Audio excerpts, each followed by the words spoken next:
We dream of massive change, yet the truth is simple. Greatness is built, not in one leap, but in 1,000 tiny steps. Because habits are the invisible architecture of our lives. Every action is a vote.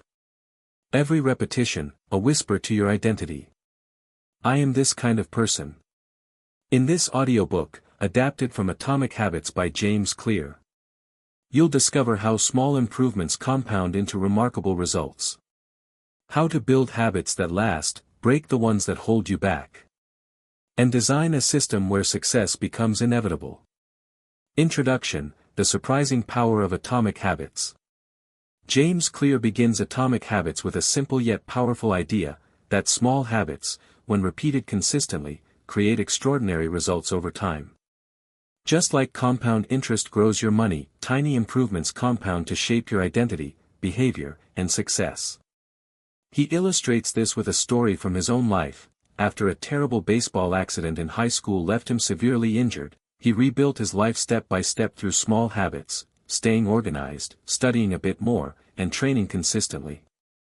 Years later, those small steps transformed him into a top student and an accomplished athlete.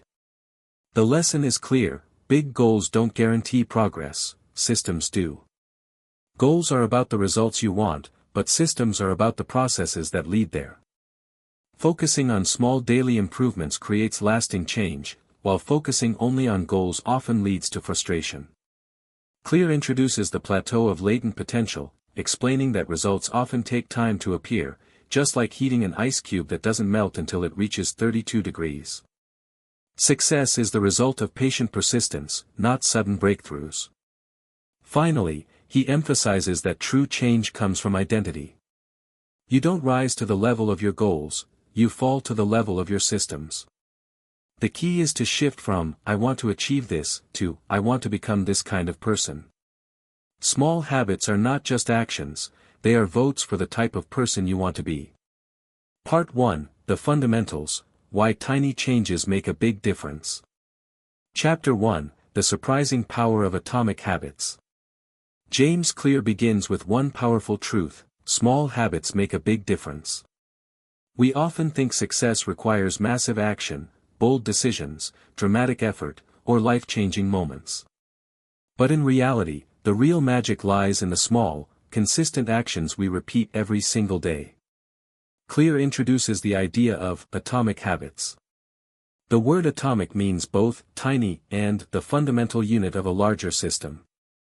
So an atomic habit is a small routine that forms the foundation of extraordinary results. Just like atoms build molecules, small habits build a life. He compares habits to compound interest for self-improvement. Just as money multiplies over time, the effects of your habits multiply as you repeat them. A 1% improvement each day might seem trivial in the moment, but over a year, it leads to becoming nearly 37 times better than when you started. The same is true for negative habits: they compound silently and can pull you backward.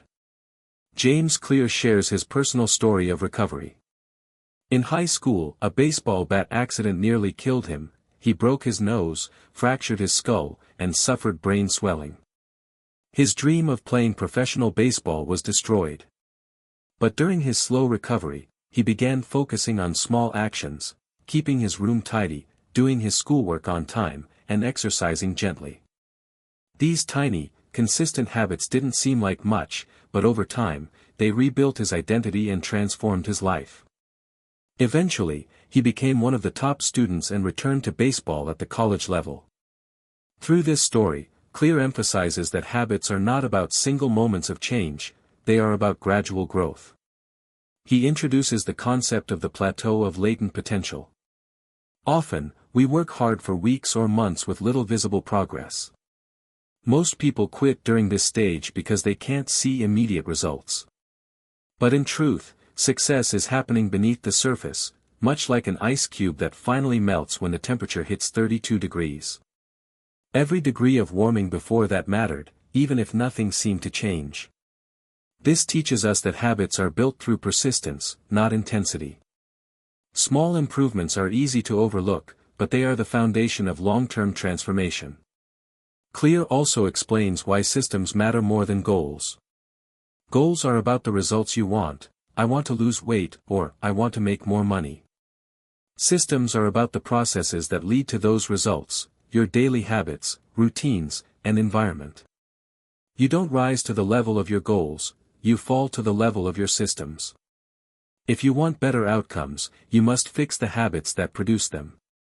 The first chapter leaves us with a timeless lesson. Big results come from small, consistent actions. Success is not a single leap, but a series of tiny steps that compound over time. Chapter 2, How Your Habits Shape Your Identity, and Vice Versa. In the second chapter, James Clear takes the idea of habits even deeper, explaining that habits don't just change your behavior, they shape your identity.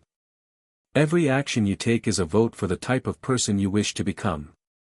If you read a page of a book, you're voting to become a reader. If you go for a short run, you're voting to become a runner. One action may not change your life, but as these votes accumulate, your identity begins to shift. Most people, Clear explains, focus on the wrong layer of change. There are 3 layers of behavior change. 1. Outcomes, what you get, the results you want, like losing weight or earning money. 2. Processes, what you do, your routines, systems, and daily habits. 3. Identity, what you believe, your self-image and worldview. Most people start from the outer layer, they set goals based on outcomes. For example, I want to lose 10 pounds. But if your identity still says, I'm someone who hates exercise, that change won't last. The most effective transformation happens when you start from the inside out, from identity. Instead of focusing on results, focus on who you want to become. For instance, don't say, I want to read more. Say, I am a reader. Don't say, I want to run. Say, I am a runner. Don't say, I want to be productive. Say, I am a focused, disciplined person. When your habits are aligned with your identity, consistency becomes natural. You're not forcing yourself to act differently, you're simply living in harmony with who you believe you are. Clear points out that identity is not fixed. It's shaped and reinforced by small, repeated actions. Every time you follow through on a habit, you reinforce that identity, every time you don't, you weaken it. This chapter also helps us understand why bad habits are so hard to break, they are tied to our current identity. For example, if someone sees themselves as a smoker or a procrastinator, they subconsciously act to confirm that identity. To change, they must rewrite that story. I'm not a smoker trying to quit, I'm a healthy person who doesn't smoke. The takeaway from chapter 2 is profound. True behavior change is identity change. Your habits are a reflection of who you believe you are, and every small action is a step toward the person you want to become. Focus on becoming the type of person who embodies the results you desire, and the results will follow naturally. Chapter 3, How to Build Better Habits in 4 Simple Steps. In this chapter, James Clear introduces the simple but powerful framework that lies at the heart of atomic habits. He explains that every habit, good or bad, follows the same 4-step process. This process is the foundation of all human behavior, and by understanding it, you can take control of your actions and reshape your life. The 4 steps are: 1. Cue, the trigger that initiates the behavior. 2. Craving, the motivation or desire behind it. 3. Response, the actual habit or action you perform. 4. Reward, the benefit you gain from doing it. This sequence, cue, craving, response, reward, forms what psychologists call the habit loop. It's the invisible pattern running beneath your daily life. Let's break it down. 1. Cue, the trigger that starts it all. Every habit begins with a cue, something that catches your attention and reminds your brain to start a behavior. For example, when you wake up and see your phone, that's the cue to check notifications. When you walk into the kitchen and smell coffee, that's the cue to pour yourself a cup. Cues are everywhere, they can be sights, sounds, emotions, people, or even specific times of day. 2. Craving, the desire that drives you. The cue itself isn't enough. What makes you act is the craving, the desire for the change in state that the habit provides. You don't crave the coffee itself, you crave the feeling of alertness it gives. You don't crave brushing your teeth, you crave the feeling of cleanliness. Cravings give habits their emotional power. Without desire, no habit sticks. 3. Response, the action you take. The response is the actual behavior, the habit itself. It could be something simple, like turning off your alarm, or more complex, like writing an essay.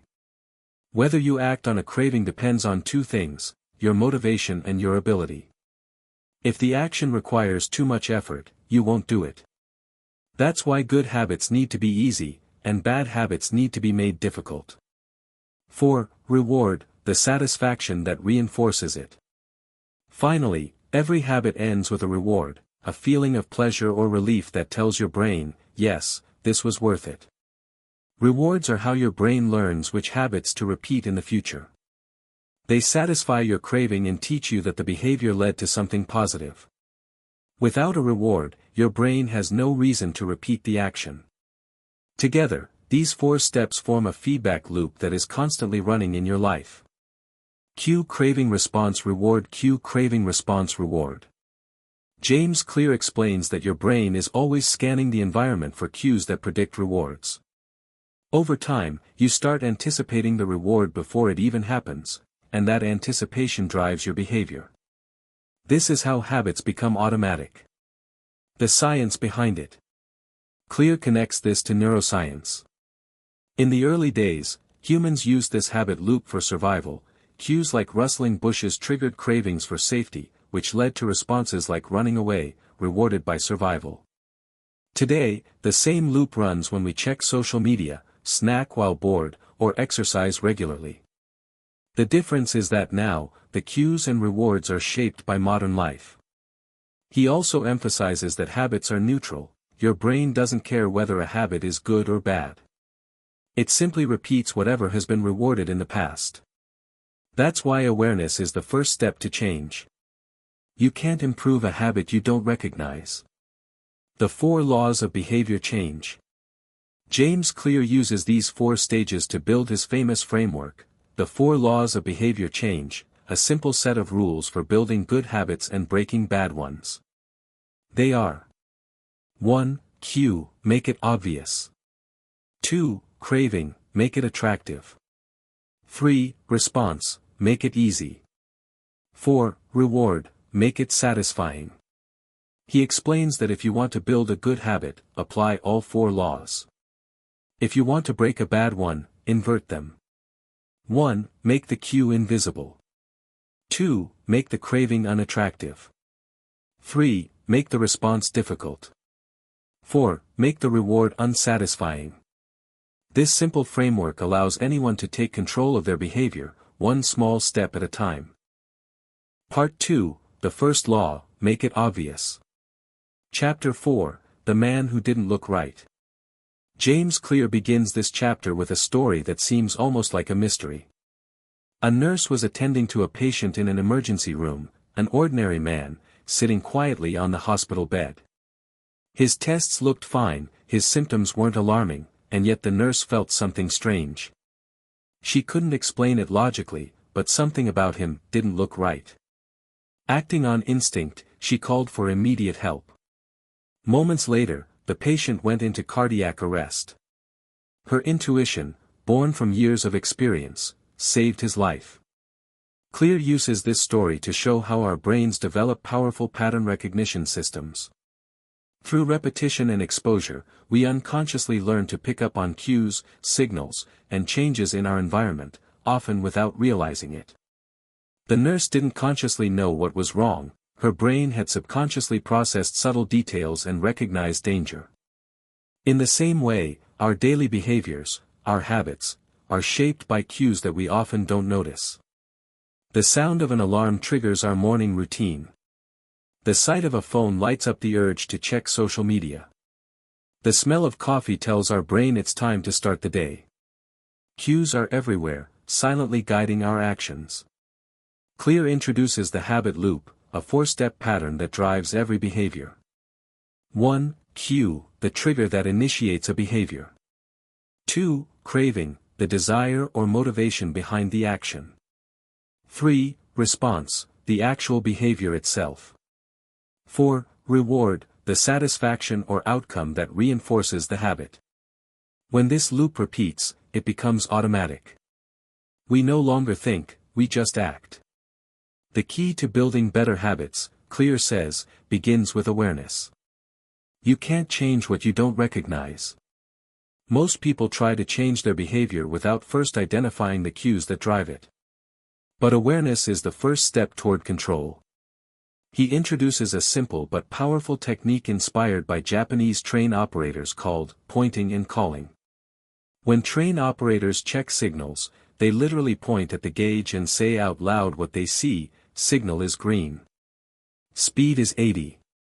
This verbal action dramatically reduces errors, because it forces conscious awareness of something that's usually automatic. Clear suggests applying the same method to your own life, to point and call your habits. You might say, I'm reaching for my phone because I feel bored, or I'm eating a snack because I saw the cookie jar. This practice brings subconscious behavior into the light of conscious awareness. Once you see your patterns clearly, you can start to change them. He offers another exercise, the habit scorecard. Write down your daily habits, from morning to night, and mark each as positive, plus symbol, negative, or neutral. You'll be surprised how many things you do automatically: checking your phone, scrolling social media, snacking, procrastinating, without realizing how often or why. The message of this chapter is simple but profound: before transformation comes observation. If you can see your habits clearly, you can redesign them intentionally. Chapter 5: The best way to start a new habit. Once awareness is in place, the next step is to create a plan, to make the habit obvious and specific. Vague intentions don't work. I'll start exercising soon, or I'll try to eat better, is too open-ended for the brain to act on. Clear introduces a powerful concept from psychology known as implementation intentions, a plan that specifies exactly when and where a behavior will occur.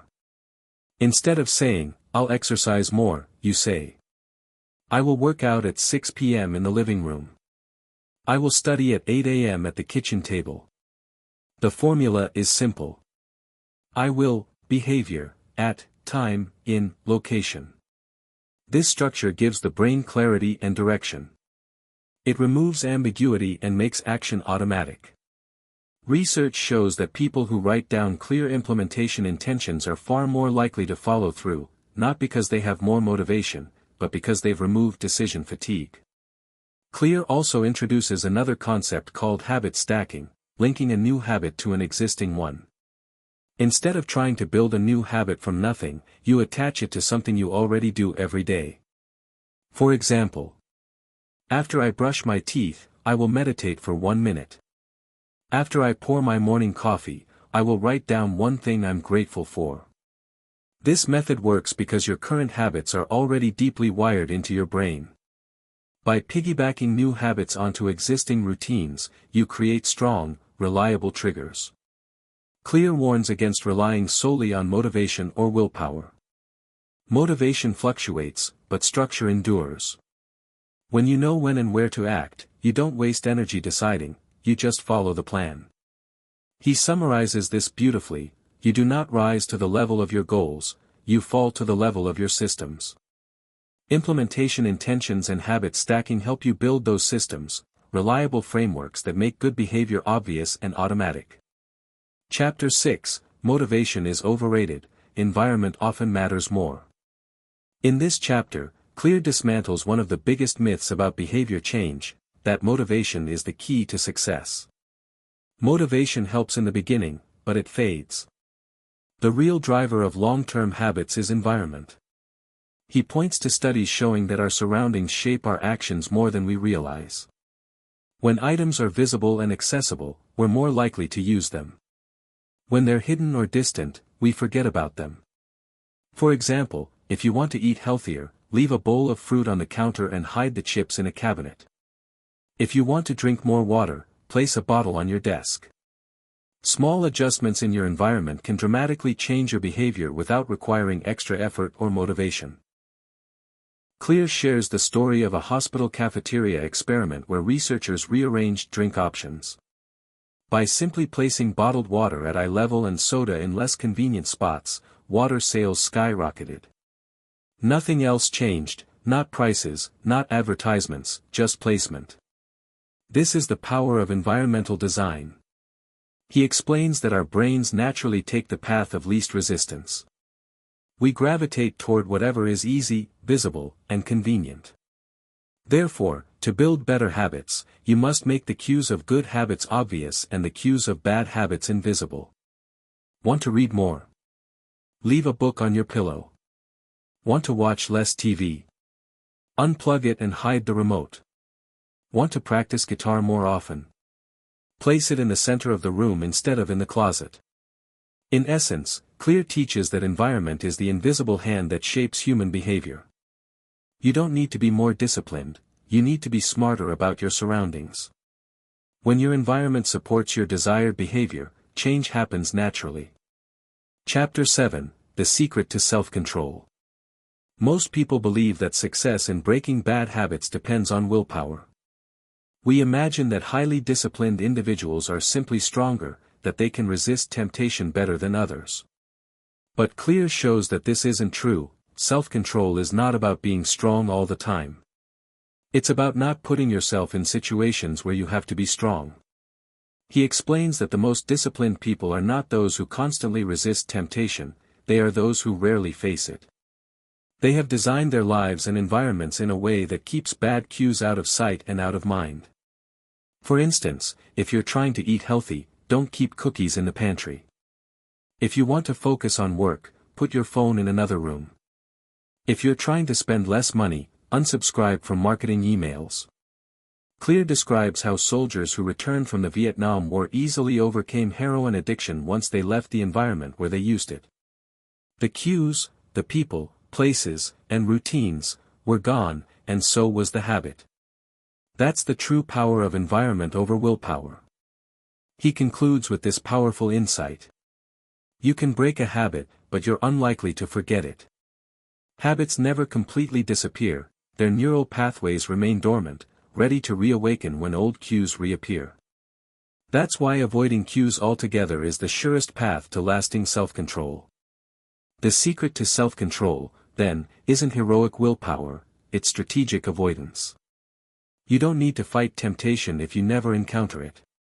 By designing an environment that hides the triggers of bad habits and highlights the cues of good ones, you make change effortless, automatic, and permanent. Part 3, The Second Law, Make It Attractive. Chapter 8, How to Make a Habit Irresistible. James Clear begins this chapter with a story about scientists experimenting with rats. When researchers discovered dopamine, the brain chemical responsible for pleasure and motivation, they found that rats whose dopamine centers were destroyed stopped eating and drinking altogether. They had no desire to do anything. But here's the twist: dopamine isn't just released when we experience pleasure, it's released in anticipation of pleasure. This is the foundation of motivation. We don't just crave rewards, we crave the feeling of expecting them. In fact, Clear explains that dopamine spikes when we anticipate something enjoyable, not necessarily when we get it.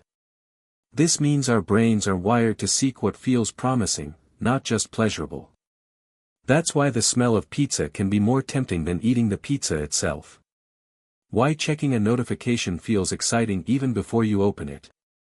And why gamblers keep playing even when they lose, because their brains crave the possibility of winning, not just the win itself. To build better habits, Clear says we must learn to manipulate this anticipation. We must make desirable habits attractive enough to trigger that dopamine response before we act. He introduces the concept of temptation bundling. This is the art of pairing something you want to do with something you need to do. For example, only listen to your favorite podcast while exercising. Only watch your favorite show while folding laundry. Only check social media after you've done your daily journaling. This way, the pleasure of one activity transfers to the other. You're essentially tricking your brain into craving the habit you're trying to build. He also discusses how culture and conditioning influence what we find attractive. Our brains evolved to seek rewards that have historically promoted survival: food, water, sex, status, and approval.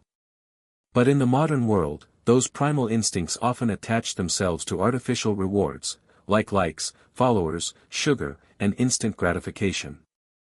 The goal is not to eliminate cravings but to redirect them, to associate satisfaction with habits that align with your long-term identity. For example, instead of craving the temporary pleasure of junk food, learn to crave the feeling of strength and energy that comes from healthy eating. Instead of craving the instant hit of scrolling, learn to crave the clarity that comes from reading or journaling. Clear summarizes this chapter with an important truth. Every behavior has a surface-level craving and a deeper underlying motive. We don't just want to check our phones, we want connection. We don't just want to buy new clothes, we want confidence. We don't just want success, we want respect and identity. When you understand the why behind your cravings, you can reshape them. By making good habits emotionally satisfying and attaching positive feelings to the process, you make them irresistible, and that's the power of the second law. Chapter 9, The Role of Family and Friends in Shaping Your Habits. In this chapter, James Clear explores how our social environment, our family, friends, co-workers, and culture, profoundly shapes the habits we adopt. We like to think we're independent thinkers, but in truth, we are social creatures. We mirror the behavior of those around us, often unconsciously, because our brains are wired for belonging. From early childhood, our actions are guided by the groups we identify with. We imitate our parents, our classmates, our colleagues, and eventually, society at large. Clear explains that we tend to follow three social groups that influence nearly every habit we form. 1. The close, family and friends. 2. The many, the tribe or community. 3. The powerful, those with status or success. Let's break each down.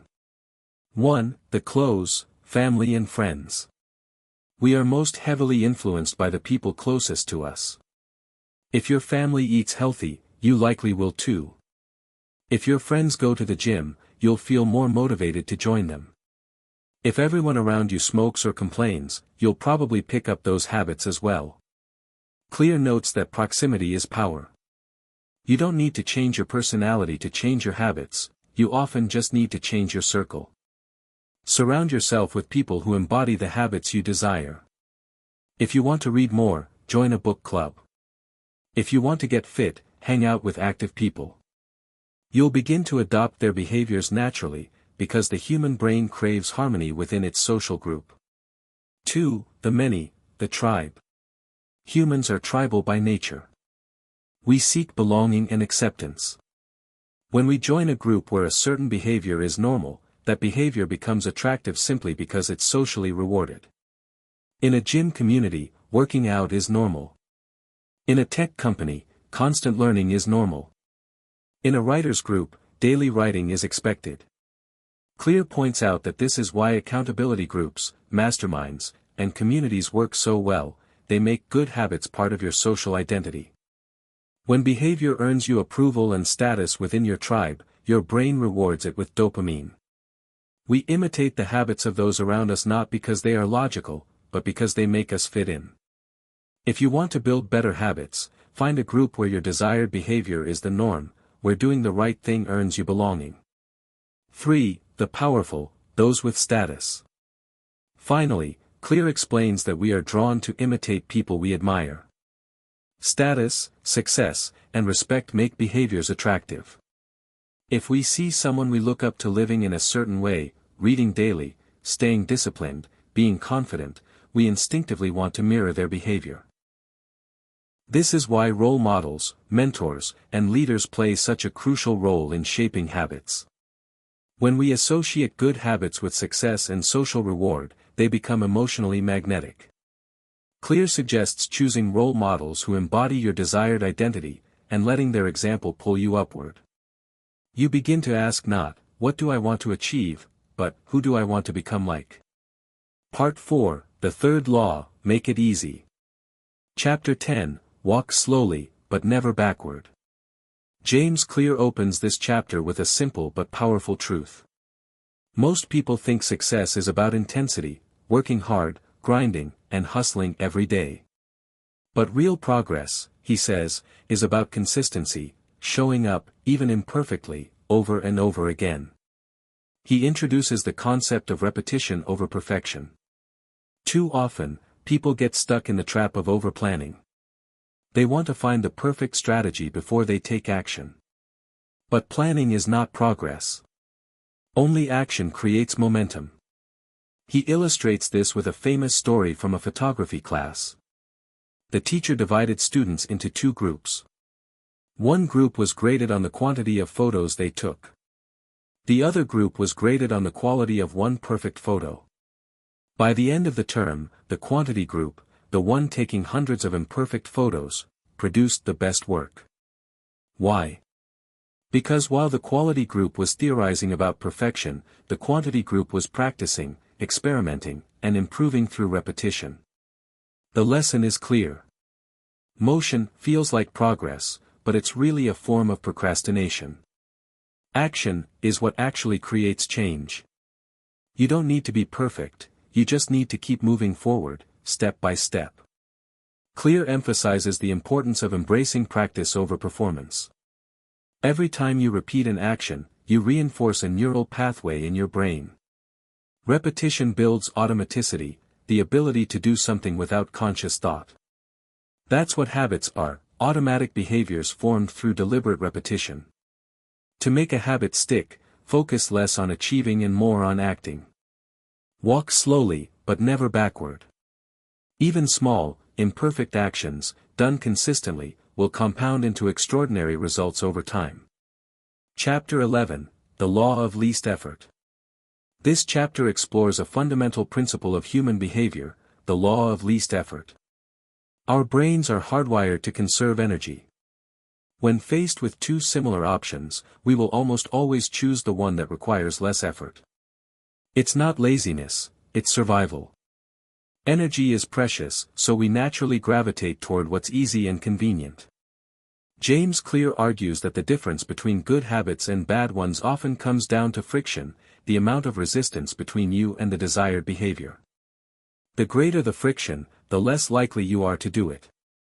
The smaller the friction, the more likely it becomes automatic. He gives a simple example. If your guitar is stored in a case in the closet, you'll rarely practice.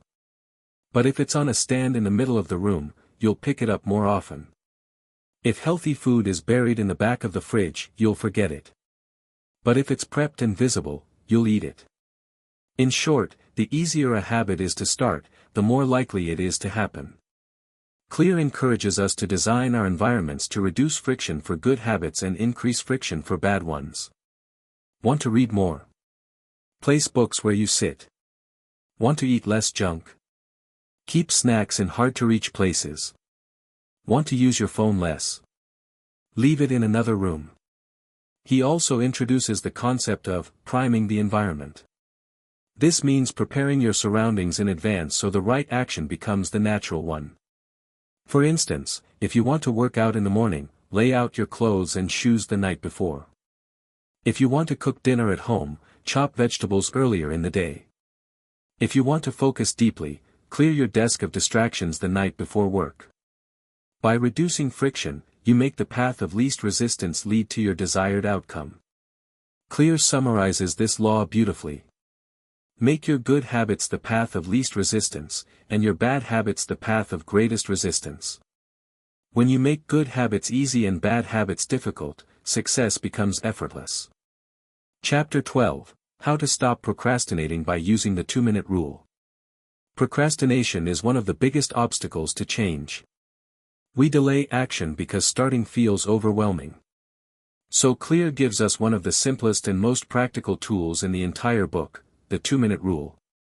The rule is simple. When you start a new habit, it should take less than 2 minutes to do. The idea isn't to master the habit immediately, it's to master showing up. Want to build a habit of reading? Start by reading just one page. Want to run every morning? Start by putting on your running shoes. Want to meditate daily? Start by sitting in silence for 2 minutes. By scaling down your habit to the smallest possible version, you remove resistance and make it easy to start. Because once you begin, momentum takes over. You might start reading 1 page, but you'll likely read 5. You might plan to do 2 push-ups, but you'll end up doing 10. Clear calls this gateway habit formation.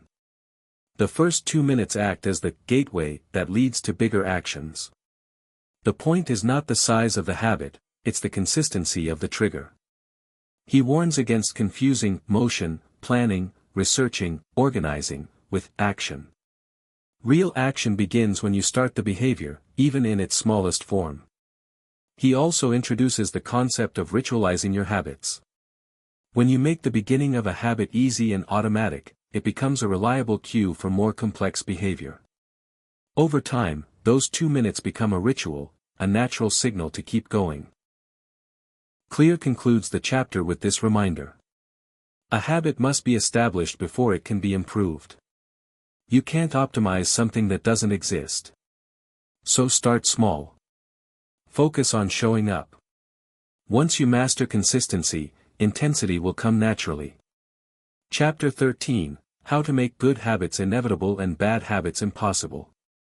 In this chapter, James Clear reveals one of the most powerful ideas in atomic habits: commitment devices. A commitment device is a choice you make in the present that locks in better behavior for the future. It's a way to prevent yourself from acting against your long-term interests when you're tempted in the moment. For example, if you sign up and pay for a gym class in advance, you're more likely to go. If you remove junk food from your house, you can't eat it later. If you use an app that blocks social media during work hours, you can't get distracted. Commitment devices create automatic discipline. They take decision-making out of your hands when your willpower is low. Clear explains how technology can also serve this purpose, such as setting automatic savings transfers, using timers to shut off apps, or unplugging your TV after use.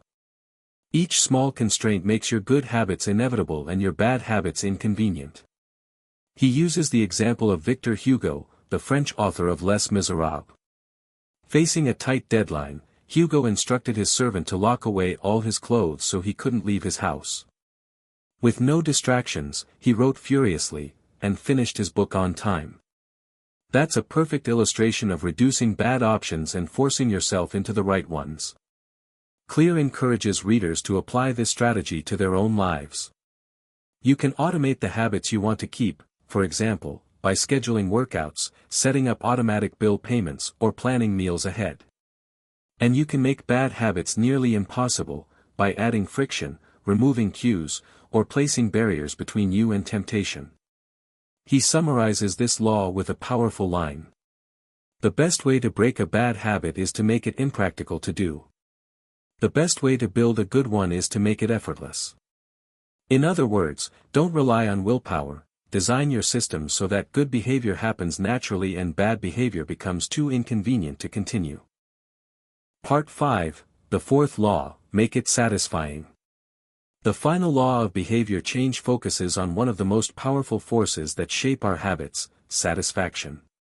In this section, James Clear explains why immediate rewards determine whether habits stick or fade, and how we can use this principle to stay consistent in the long run. Chapter 14, The Cardinal Rule of Behavior Change. James Clear begins this chapter with a fundamental truth. What is immediately rewarded is repeated. What is immediately punished is avoided. This is what he calls the cardinal rule of behavior change. Human behavior is driven by our desire for immediate gratification. Evolutionarily, our brains are wired for survival, to value instant pleasure or relief rather than distant rewards. Thousands of years ago, acting in the present meant staying alive. But in the modern world, this wiring often works against us. Good habits often have delayed rewards, like exercising for long-term health or saving money for future stability. Bad habits, on the other hand, tend to offer immediate pleasure, like eating junk food, scrolling endlessly, or procrastinating.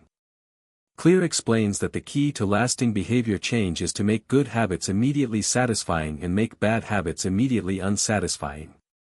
He uses the example of reinforcement, a technique where you reward yourself instantly after performing a good habit. For instance, if you save money, you can track your savings visually on a chart.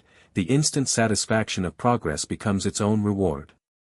Similarly, he talks about habit tracking, a powerful way to make progress visible. By crossing off days on a calendar, marking workouts, or using digital trackers, you create a satisfying loop. The more progress you see, the more motivated you feel to continue. Clear reminds us that our brains crave closure. Each check mark, each small visible win, releases a burst of dopamine that says, "You're doing well. Keep going." This transforms abstract habits into tangible, satisfying experiences. He also warns about the danger of missing twice. Missing one day isn't failure, it's life. But missing 2 days in a row builds a new pattern of inconsistency. The best way to maintain habits is to recover quickly. Never miss twice becomes a golden rule for consistency. The message of this chapter is simple yet profound. Pleasure teaches the brain what to repeat. Pain teaches it what to avoid. To build good habits, we must make them feel good in the moment, not someday in the future. Chapter 15, How to Stick with Good Habits Every Day. Clear now explores the challenge of staying consistent, turning habits into lasting routines. He introduces the concept of habit tracking more deeply, calling it a visual form of motivation. When you track your habits, you give yourself immediate feedback, a sense of satisfaction that fuels repetition. He shares a story of comedian Jerry Seinfeld, who used a simple method to maintain his writing habit. Seinfeld hung a giant calendar on his wall and placed a red X over each day he wrote new jokes. The rule was, don't break the chain. Soon, the satisfaction of seeing the growing streak became its own motivation. Clear explains that this visual cue turns the abstract concept of progress into something physical and emotionally rewarding. Each X becomes proof of your commitment. However, he also reminds us not to let perfectionism destroy momentum. Missing one day doesn't erase your success. The key is to start again quickly. The focus should always be on showing up, not on being flawless. He also highlights how automatic reinforcement, natural rewards from habits, can make consistency easier. For example, if you enjoy the energy rush after exercising or the calm after meditation, you're more likely to repeat those habits. The emotional satisfaction becomes the fuel. Finally, Clear encourages creating habit contracts with yourself, written or verbal commitments to continue a behavior, paired with clear rewards and consequences. By turning intentions into promises, you make the satisfaction of progress even more real. Consistency isn't about discipline alone, it's about finding ways to make the process feel satisfying, visible, and emotionally rewarding every single day. Chapter 16, How an Accountability Partner Can Change Everything. In this final chapter of the 4 Laws, James Clear focuses on one of the most powerful tools for habit maintenance, accountability. He starts by explaining that while personal motivation is important, social expectations often have a far greater impact on our behavior. Humans are social creatures. We care deeply about how others perceive us. The fear of letting someone down, or the pride of earning someone's respect, can often drive us more than abstract goals. Clear introduces the concept of an accountability partner, someone who observes your behavior and holds you responsible for your commitments. This person can be a friend, a coach, a family member, or even a colleague. Their role is not to punish, but to create a sense of external pressure that keeps you consistent. He shares examples of habit contracts, written agreements between people, outlining the habit you want to maintain, the frequency, and the consequences for breaking it. For instance, if you fail to go to the gym, you might agree to pay a fine or donate to a cause you dislike. The immediate cost of failure creates powerful motivation. This introduces the final principle of the 4th law, make it satisfying not only through rewards, but also through accountability. When you know that someone is watching, every action carries weight. The satisfaction of keeping your word, or the discomfort of breaking it, reinforces your behavior powerfully. Clear also touches on the emotional side of accountability. When we keep promises to others, we strengthen trust and integrity, qualities that feed back into our identity. And when our habits align with the person we want others to see, dependable, disciplined, consistent, our sense of self grows stronger. Ultimately, the fourth law, make it satisfying, teaches us that emotion drives repetition. Habits that make us feel good are repeated. Habits that make us feel proud are strengthened. And when those feelings are tied to our identity and relationships, they become nearly unbreakable. Advanced tactics, how to go from being merely good to truly great. James Clear begins this final section by explaining that once you've mastered the fundamentals of habit formation, making habits obvious, attractive, easy, and satisfying, the next step is refinement. True greatness comes from understanding how to align your habits with your natural strengths, maintain motivation over the long run, and avoid the traps of success. These final 3 chapters are not just about improvement, they're about optimization. Chapter 17, The Truth About Talent, When Genes Matter and When They Don't. James Clear opens this chapter by addressing a question many people silently ask. What if I'm just not talented enough? He argues that talent does matter, but not in the way most people think. Genetics determine where you have a natural edge, not where you will inevitably succeed. In other words, your genes don't define your destiny, they define your potential. Clear explains that success is about finding the right environment for your strengths, the place where your natural abilities and your habits align. He introduces the concept of fit. The best way to achieve success is to play a game that favors your strengths. For example, Michael Phelps and Hisham El Guru are both elite athletes, but their bodies are built for entirely different sports. Phelps's tall frame and long wingspan make him perfect for swimming, while Guru's lighter build and shorter stature give him an advantage in running. If they swapped sports, both would fail, not because they aren't talented, but because the environment doesn't match their genetic design. Clear connects this to habits. When you choose habits that align with your natural abilities, you need less effort and discipline to sustain them.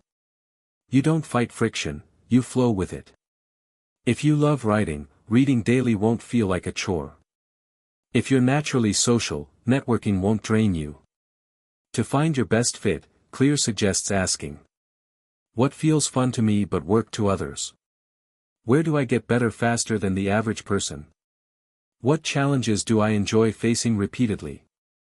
He also introduces the explore/exploit trade-off, an idea from game theory and learning psychology. In the early stages of developing habits or skills, you should explore, try different things, test different environments, discover your natural inclinations. But once you find something that fits, exploit it, go all in, refine it, and build mastery. The ultimate message. Don't try to force yourself into someone else's path.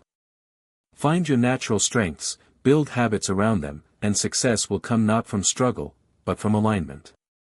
Chapter 18, The Goldilocks Rule, How to Stay Motivated in Life and Work. Why do some people stay endlessly motivated while others burn out or give up? Clear answers this question with the Goldilocks rule. He explains that humans experience peak motivation when working on tasks that are just right, not too hard, not too easy, but just beyond their current ability. This is the sweet spot of growth, where challenge meets skill. If something is too easy, you get bored. If it's too hard, you get discouraged. But when the task stretches you slightly, when success is uncertain but achievable, you enter what psychologists call flow. This is the mental state where time disappears, focus sharpens, and you feel deeply engaged. Clear illustrates this through athletes, musicians, and artists who push themselves slightly beyond their limits, enough to grow, but not enough to break. He connects this to habit formation. Once a habit becomes routine, it risks becoming boring. That's why mastery isn't just repetition, it's refined repetition. You must continuously increase the challenge, even in small ways, to stay engaged. For instance, if you're exercising, add small variations, slightly heavier weights, new routines, longer distances. If you're writing, try new topics or forms. Growth lives just beyond comfort. However, Clear also warns about the danger of plateaus. Even the most motivated people eventually hit a wall where progress slows. This is where identity and purpose matter most. When you tie your habits to who you are, not just what you do, motivation becomes internal. You don't run to win a race, you run because you are a runner. Finally, Clear reminds us that mastery isn't a destination. It's a loop, of practice, boredom, adjustment, and renewal. The people who stay motivated are not the ones who avoid boredom, but the ones who learn to love it. They fall in love with the daily process of improvement itself. Chapter 19, The Downside of Creating Good Habits. In the final chapter, James Clear shifts focus to a more reflective question. What happens when your habits become too automatic? While habits bring structure, efficiency, and consistency, they also carry a subtle danger, the loss of awareness. When we operate purely on autopilot, we stop paying attention. We stop improving. Clear explains that mastery can be a double-edged sword. The more skilled you become, the easier it is to slip into complacency, to repeat what works instead of challenging yourself to grow further. He calls this the plateau of mastery. True masters, he says, are those who remain students even at the top.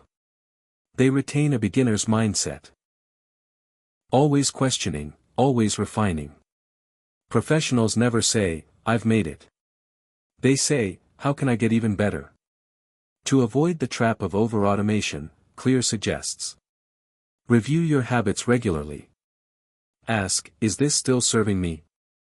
Reflect intentionally. Journaling, self-assessment, or mentorship can help you spot blind spots. Break your patterns occasionally. Doing things differently helps keep your mind sharp. He also notes that identity, one of the most powerful forces in habit formation, can become restrictive if we cling to it too tightly. If you identify too strongly with a single role, say, being an athlete, an artist, or an entrepreneur, what happens if life changes? When identity is too rigid, you risk collapse when the environment shifts. That's why true mastery isn't just about habits, it's about adaptability. The goal is not to be perfect, but to be flexible. Habits are the foundation, but awareness is the steering wheel. Clear closes the book by reminding readers that small habits are the compound interest of self-improvement.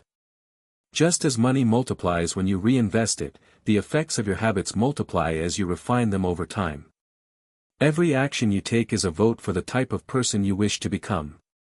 And greatness, he says, is not a single act, it's the daily accumulation of effort, awareness, and identity.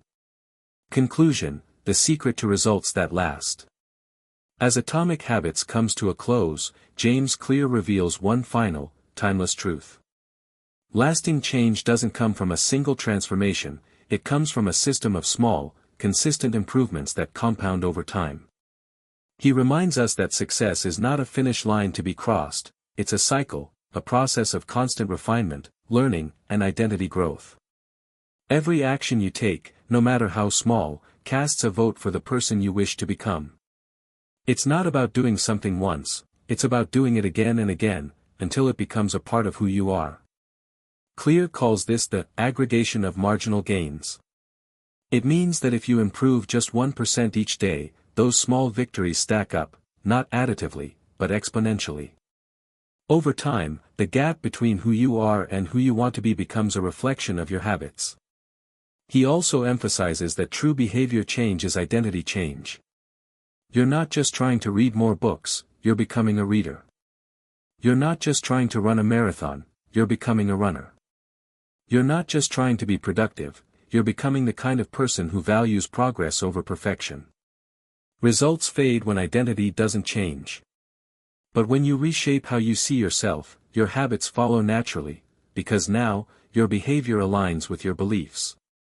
Clear ends with a profound insight. You do not rise to the level of your goals. You fall to the level of your systems. Your habits are those systems. The invisible architecture that builds your future, brick by brick, choice by choice. So remember, greatness is not born from giant leaps, but from quiet, consistent steps taken every single day. It's the decision to show up, even when no one's watching. It's the courage to do one more rep, write one more page, take one more walk, even when it feels like nothing is changing. Because change is never loud, it's patient. It hides in the smallest decisions, the invisible moments, the gentle discipline of becoming just a little better today than you were yesterday. And one day, when you look back, you'll realize that all those small wins weren't small at all. They were the moments that built you. They were the quiet beginnings of the person you always wanted to be. That is the secret to results that last.